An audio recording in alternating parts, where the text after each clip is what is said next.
Je crois que les Français d'aujourd'hui et les jeunes notamment ont du mal à comprendre que lorsqu'on franchissait une frontière, on sortait de notre pays il y a encore 50 ou 60 ans, on entrait dans un pays qui était potentiellement un pays ennemi, dans lequel il y avait des troupes dont la mission était éventuellement de nous envahir. Faire frontière, c'est se disposer en ordre de bataille pour affronter quelque chose, affronter un ennemi d'abord, et pour protéger l'arrière de l'invasion, de la tuerie, du massacre, du pillage, etc. La frontière est elle vient de nos racines animales.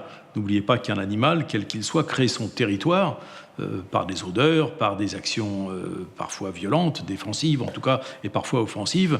Donc ça vient du plus profond de la nature humaine, la notion de frontière. La notion de frontière va peu à peu s'imposer face à une autre notion qui est celle de limite. Alors les limites, ce sont des limites linguistiques, ce sont des limites humaines, ce sont des limites de coutumes, ce sont des limites ensuite entre, mettons, des fiefs féodaux. Une des frontières les plus intéressantes en France et des plus anciennes qui existent sur notre territoire, c'est la frontière qui partage la France en deux, en gros, entre la France du Nord et la France du Sud. La France du Nord étant linguistiquement de tradition de langue d'Oïl, la France du Sud de Languedoc. Et puis le grand événement, le grand bouleversement, ça a été, en France comme ailleurs d'ailleurs, l'affirmation des États et des nations, voire des États-nations, qui ont cherché évidemment à asseoir, à montrer leur puissance et assurer la protection de leurs sujets ou de leurs citoyens face à la menace extérieure et intérieure. La France est un pays qui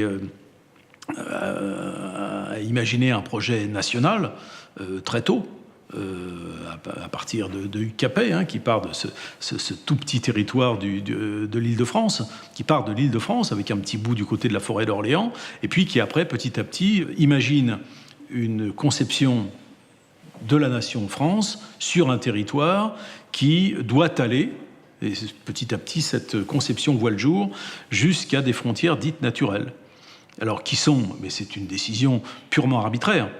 Aujourd'hui, on est tellement habitué que ça nous apparaît comme naturel, normal, mais c'est une décision arbitraire qui sont le Rhin, la crête des Alpes, la crête des Pyrénées, bien entendu la Méditerranée Atlantique et la Manche, ça c'est facile.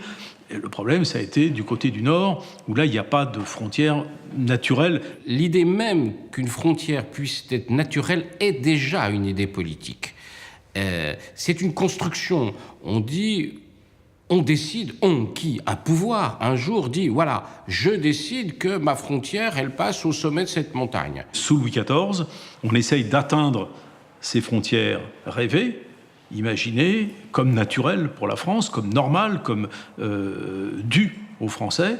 Et puis ensuite, on les protège par ce réseau de forteresses qu'on ne peut réellement maîtriser que si on les connaît dans le détail et en 3 dimensions. Et d'où la réalisation de ces plans reliefs. Les plans reliefs ont d'abord une fonction militaire, une fonction tactique.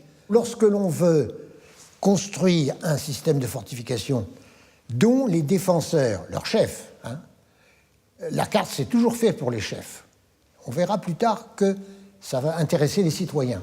Eh bien, il faut leur représenter quelque chose qui comprennent très vite. Pour imaginer qu'on vit dans un pays qui s'appelle la France et qu'on ne vit pas simplement autour de son petit clocher ou de son quartier dans une grande ville, il faut le voir. Et les Français ne l'ont vraiment compris qu'avec l'école de la Troisième République, lorsqu'ils ont eu dans toutes les salles de classe les cartes Vidal de la Blache. Parce que toute la journée, ils voyaient et on leur apprenait le pays dans lequel ils vivaient, qui était leur pays dont ils étaient les citoyens. C'est ça la construction nationale. Et donc, ils voyaient bien que, on leur montrait des cartes, ils voyaient bien que là, c'était la France et à côté, c'était plus la France. L'essentiel des frontières, sépare des réalités humaines, beaucoup plus que des réalités physiques. Et donc des conceptions identitaires de la vie sociale qui font que on se sent appartenir à un territoire. Le mot territoire étant un des plus beaux mots de la langue géographique, hein, c'est l'endroit où on se sent chez soi. Et quand on sort de son territoire, on est ailleurs. Quand on est français, on voit le monde depuis la France. Quoi qu'on fasse, un Australien, un Chinois, un Esquimau, il voit le monde d'ailleurs. Et donc ça influe absolument notre représentation du monde et notre façon donc d'agir sur ce monde. Quand on vit quelque part, il faut savoir où l'on vit.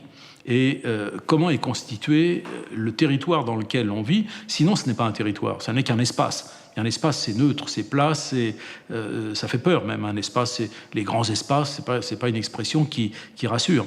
Tandis qu'un territoire, c'est chez soi. L'invention du mot hexagone, la France se replie sur l'hexagone à partir de 1962. À partir de la perte de l'Algérie. Les choses sont aussi simples que cela. Et du coup, le mot hexagone est très récent, n'est-ce pas, dans l'histoire française. Il est vrai qu'aujourd'hui, on